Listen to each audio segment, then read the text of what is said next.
Quality of China's tofu buildings. Railings on the outer wall fall off with just a pull. India to impose tariffs of up to 30% on some imported steel from China. The economic situation is grim. Former central bank governor Xi'an admits facing deflationary pressure.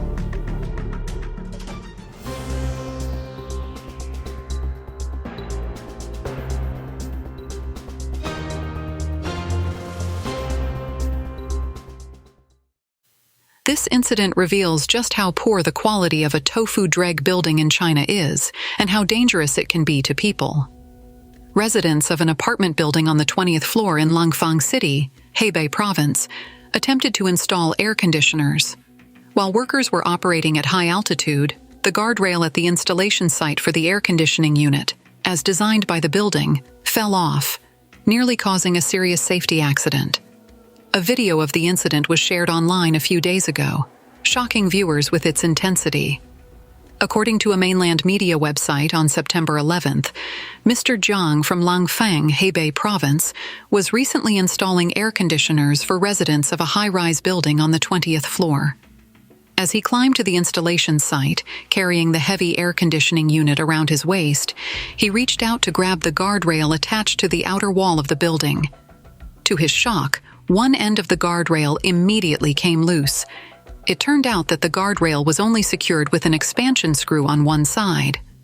Mr. Zhang said that, fortunately, he was tied to both a main rope and an auxiliary rope, preventing him from falling along with the machine when the guardrail loosened. He added that if he had only been using a flat safety rope like most installers, the consequences could have been disastrous.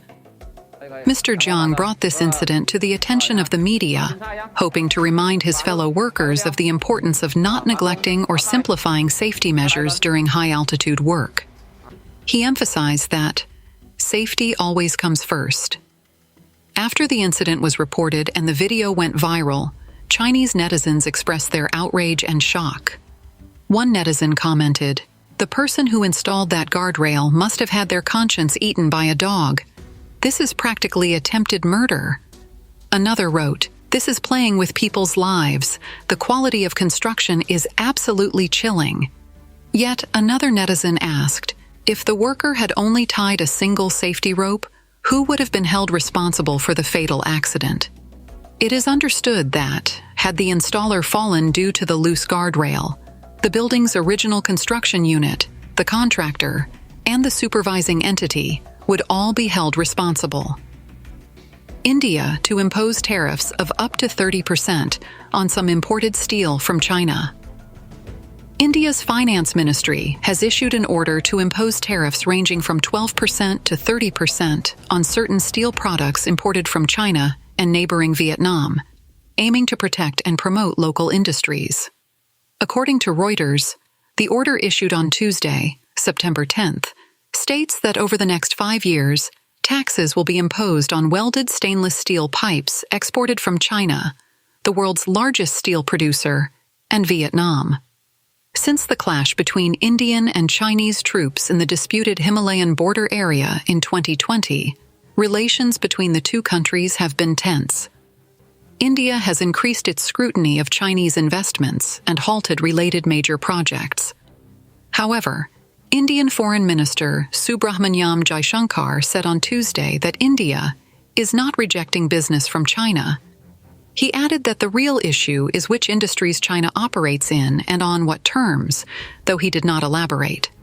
Currently, China's ongoing real estate crisis has led to a shrinking domestic construction industry and an oversupply of steel. Globally, this excess poses concerns about dumping, which could lower domestic product prices, force factories to close, and cause job losses. Earlier this year, President Biden called for higher tariffs on Chinese steel and aluminum during a speech to the United Steelworkers. His economic advisor, Lael Brainard, noted that overcapacity caused by Beijing's policies presents a serious threat to the future of the U.S. steel and aluminum industries. The U.S. has also taken steps to curb Chinese steel imports via third countries, such as Mexico. Indian steel prices plummet as Chinese imports surge. According to Reuters, India, the world's second-largest crude steel producer, became a net importer of steel in the fiscal year that ended in March. And this trend has continued in the first 4 months of the new fiscal year, which began in April. India's steel minister announced last Wednesday, September 4th, that he would push the Ministry of Finance to increase steel import tariffs to protect domestic mills from cheap imports from countries like China. Between April and July, China became India's largest steel exporter, shipping approximately 807,000 metric tons to India, followed by Japan and South Korea. India's steel minister H.D. Kumaraswamy told reporters during an industry meeting that the Ministry of Steel has been asked to implement several measures to protect the industry from cheap imports, including supporting industry calls for higher tariffs on imported steel. The economic situation is grim. Former central bank governor Xi'an admits facing deflationary pressure. Xi'an, the former governor of the People's Bank of China, made a rare admission at the Shanghai Bund Financial Summit, acknowledging that China is facing deflationary pressure. Mainland industry insiders have stated that overall, China's economic situation is quite grim. The Chinese economy is struggling to recover, facing multiple challenges, including squeezed corporate profit margins, reduced employee wages, a real estate crisis, and weak domestic demand, all of which have impacted investor and consumer confidence. Xi'an, currently the deputy director of the Economic Committee of the National Committee of the Chinese People's Political Consultative Conference, remarked at the Shanghai Bund Financial Summit on September 6th, "I think the leadership should focus on resisting deflationary pressure at the moment. If you look at nominal gross domestic product, GDP, it is positive, but you also need to consider people's incomes and tax revenues." Private equity fund manager LD Xiaomao believes that Xi'an's remarks represent a rare direct admission of current price declines and low demand among ordinary people, which have become major problems affecting China's economic development. Industry insiders. The economic situation is quite severe. Data released by the National Bureau of Statistics of China on September 9th showed that the Consumer Price Index, CPI, in August increased by 0.6% year-on-year, with fresh vegetables and livestock meat contributing significantly to this rise. However, this data was still lower than market expectations. Additionally, the Producer Price Index, PPI, in August decreased by 1.8% year-on-year, a higher decline than anticipated. Mainland industry insiders have interpreted these figures. LD Xiaomao noted that the August CPI growth was lower than expected, while the PPI decline was more severe than anticipated. This disappointing data indicates that the economic situation is quite severe. He analyzed the signals these data points reveal. First, they underscore the objective reality that Chinese society is under pressure from current economic growth, whether in terms of residents' consumption, price indexes, or the Industrial Producer Price Index. These are all objective reflections of societal demand. In a healthy economy, strong consumer demand leads to rising prices, encouraging businesses to expand production, which in turn stimulates overall economic vitality. However, in this case, ordinary people's consumption is weak, and products produced by businesses are not selling, leading to an oversupply. As a result, prices are continually lowered to boost sales.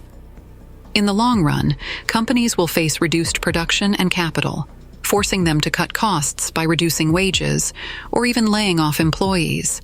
This will, in turn, further diminish consumer purchasing power, reinforcing the deflationary cycle. He added, "Deflation is a phenomenon many countries work hard to avoid because it is more destructive than inflation. The current consumption and production situation in China clearly reflects the growing deflationary pressure." He believes that it is urgent to improve the income levels of Chinese people and boost their purchasing power. The lack of consumption is not due to a decrease in willingness, but rather because ordinary people's wallets are thinner and their purchasing power is insufficient. This is the most fundamental issue. PPI decline exceeded expectations, and the automobile industry is under significant pressure to reduce prices. Blogger, Follow Me All the Way North, analyzed that the August CPI and PPI data showed China's economy is in a deflationary state. He noted that the PPI fell by 1.8% in August, marking its 23rd consecutive month of decline. The 1.8% drop is relatively large compared to the previous 2 months, where the decline was 0.8%. Prices for cars, home appliances, and mobile phones are dropping rapidly. In the second half of this year, especially in the automotive industry, the pressure to reduce prices is extremely high, and many manufacturers and dealers are struggling. On August 31st, the National Bureau of Statistics of the Chinese Communist Party announced that the Manufacturing Purchasing Managers' Index, PMI, for August was 49.1%, down 0.3 percentage points from July, which was also lower than market expectations. Follow Me All the Way North emphasized that PPI is an important indicator for assessing deflation. In addition to the CPI and PPI data, the August PMI, at 49.1%, was below the critical 50% threshold that separates expansion from contraction. Therefore, based on a comprehensive assessment, my judgment remains unchanged. China may face a long-term deflationary period lasting more than 30 years. China's zero-cost purchase, e-commerce platforms outraged as national economic worsen. Economic crisis and bankruptcy wave in China's commercial landscape. Recently, Chinese media has been inundated with videos capturing the heartbreaking moments of numerous companies facing bankruptcy. The head of one company shared on his personal page, "After 3 years of battling the pandemic, I still couldn't endure. Overnight, my multi-million-dollar company vanished. Standing with my last few employees, I cried for not meeting their expectations." In the video, he tearfully signs the final confirmations for each employee, realizing the devastation that unfolded despite building resilience during the severe pandemic in China. Little did he know that the economic downturn would prove even more formidable. Another distraught CEO, upon learning of his company's bankruptcy, sat slumped on a street curb, indifferent to the bustling crowd passing by. Even when approached by concerned police officers, he couldn't cease crying. In addition, an emotional scene unfolded as a female worker at another company couldn't hold back her tears upon hearing the news of the company's bankruptcy. "Everything is gone, all the efforts, the company is no more. I've lost everything, and finding another job will likely end up the same." These videos share individual stories, but collectively paint a grim picture of economic instability in China.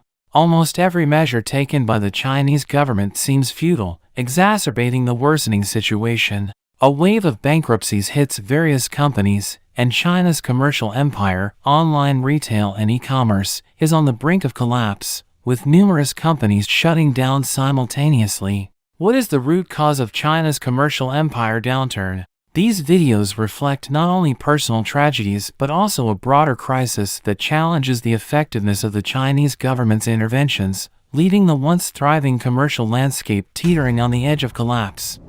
Ripple effects of refund-only policies, unraveling China's e-commerce landscape.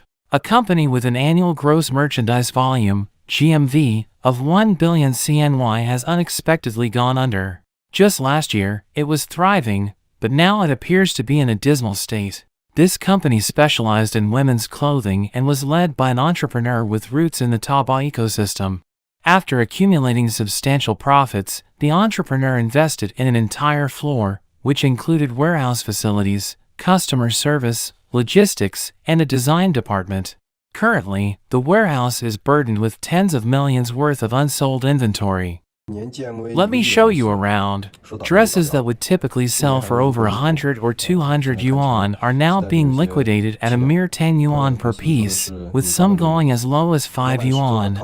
The reason cited by the entrepreneur for this unfortunate turn is the alarmingly high rate of returns. The warehouse is now inundated with a massive surplus of stock, forcing the company to exit the market with a heavy heart. Recently, the e-commerce landscape in China has been witnessing a wave of closures, creating a series of ups and downs.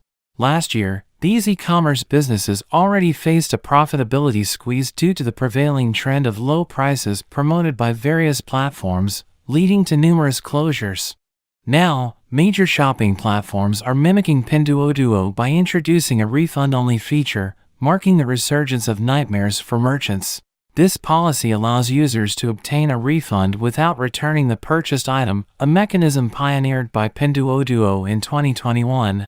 Pinduoduo claims that the intention behind this rule was to enhance user experience, encourage competition among merchants through increased order volume, and ultimately boost profits for merchants by offsetting their after-sales costs, creating a positive cycle. However, in practice, it has become a tool for many unscrupulous buyers who engage in zero-cost purchases, exploiting platform vulnerabilities. Numerous dishonest buyers take advantage of these loopholes, placing orders and then demanding refunds for various unjustifiable reasons. Adding to the complexity, the requirement for a refund only differs from the refund policy that includes returning the product. When a buyer applies for a refund only, platforms assess and process the refund, inevitably leading to judgment errors, especially when dealing with opportunistic individuals seeking undue advantages. Compounding the issue is the inherent time lag between logistics operations and platform systems. After a buyer applies for a refund only, most are unable to intercept the shipment, with some items even delivered to the buyer before the platform can intervene. Consequently, merchants are left empty-handed, facing financial losses. The approval from the Chinese government for unrestricted development of e-commerce platforms, with the refund-only strategy touted as a clever move for users to seize the opportunity, has left businesses and online stores grappling with continuous losses.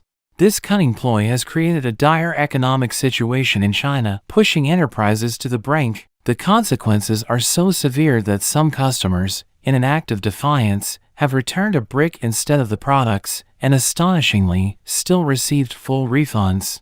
The orchestrated dance between the government's permissive stance and the exploitation by users is casting a dark shadow on the economic landscape, unraveling a disheartening narrative of businesses in distress and an economy in turmoil. For instance, on January 6th, a merchant from an online shopping platform in Wuhan, Hubei, revealed in a video that a woman, after purchasing products worth 1,800 yuan, initiated a refund-only operation and later went to the courier station to collect the delivered items. According to station staff, this woman had initiated refund-only operations for over 1,000 items. The merchant has reported the incident to the police and appealed to the Taobao platform, seeking strict punishment for such behavior. The video showed a woman in purple clothing, wearing a mask, who surprisingly arranged for a large truck to come to the station to pick up the goods. Essentially, she spent zero money to acquire a truckload of products. Let's take a look at how she executed this operation. The woman purchased 4 items worth 1,800 yuan and, after placing the order, instructed the merchant to package the 4 items separately. At this point, she had already planned for a freebie opportunity.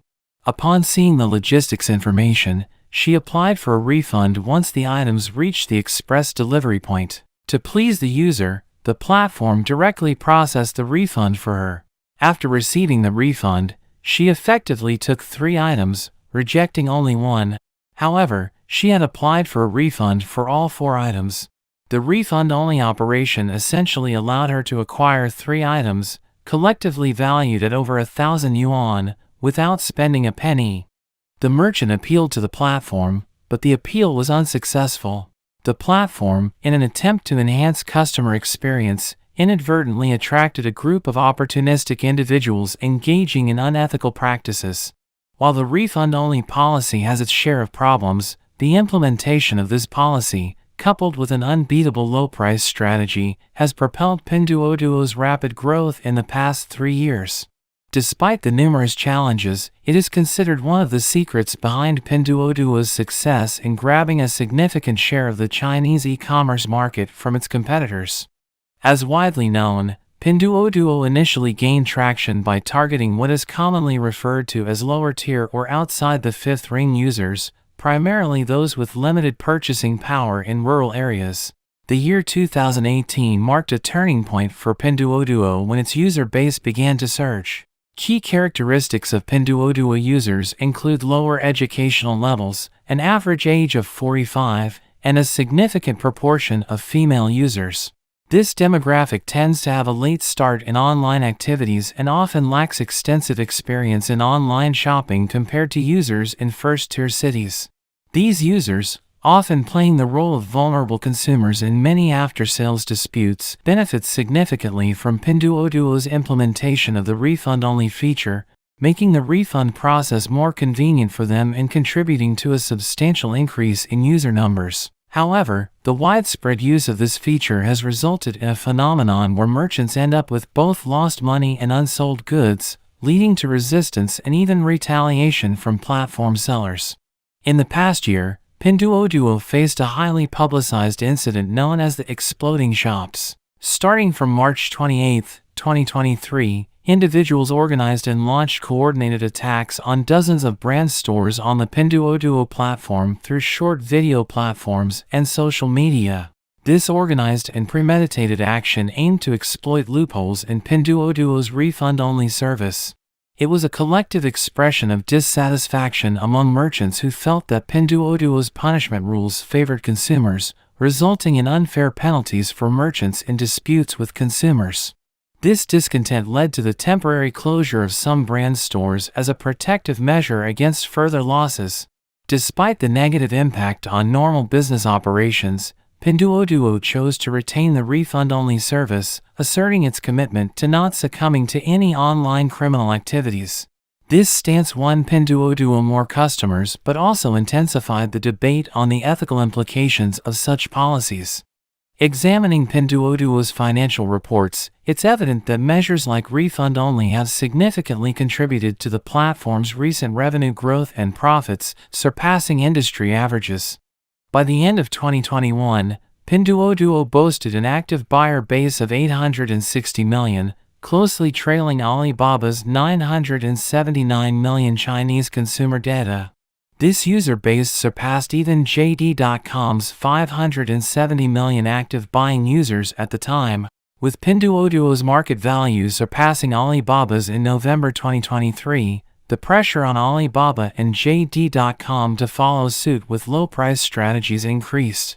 Amidst fierce competition among major e-commerce players, platforms like Taobao and JD.com adopted the refund-only feature at the end of last year, followed by short video platform Kuaishou in January 2024. Additionally, TikTok's e-commerce arm, Douyin, had already introduced the net push refund feature in September 2023. Some view this trend as strategic adjustments by other platforms to emulate Pinduoduo's success. However, others see this as a case of bad practices driving out good ones. The trend has sparked concern, with many expressing dissatisfaction with the impact of such policies. The ease with which users can exploit the refund-only feature, and even the emergence of organized groups teaching others how to do so, has raised broader concerns about the societal implications. Some argue that if this trend continues without appropriate policies to curb abuse, it could disrupt the entire e-commerce ecosystem and lead to extreme outcomes. In the current economic downturn and intense competition in the e-commerce sector, these refund-only services, while seemingly advantageous to consumers, pose significant challenges for platforms. This has sparked discontent among merchants, particularly as they grapple with the pressures of meeting user expectations while sustaining their businesses. Some merchants express their frustration, emphasizing that the core of retail is to provide better products with more favorable services at lower prices, and the current trend, especially with the proliferation of refund-only abuse, is disheartening. The impact of these practices is particularly felt in the retail industry, where many businesses are struggling due to economic challenges and fierce competition. The widespread use of refund-only services across various platforms has intensified these challenges, making it difficult for businesses to continue operations. The economic consequences of these practices are seen not only in the declining sales of clothing items during the New Year period but also in the broader economic downturn affecting various industries. In a furious culmination, the uncontrolled sprawl of Chinese e-commerce platforms has unleashed the infuriating refund-only onslaught, subjecting businesses to perpetual torment.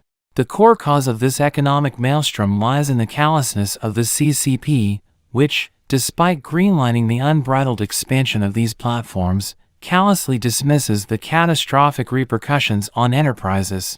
The relentless pursuit of only refund practices, fueled by the government's indifferent endorsement, paints a bleak canvas of a collapsing economic terrain.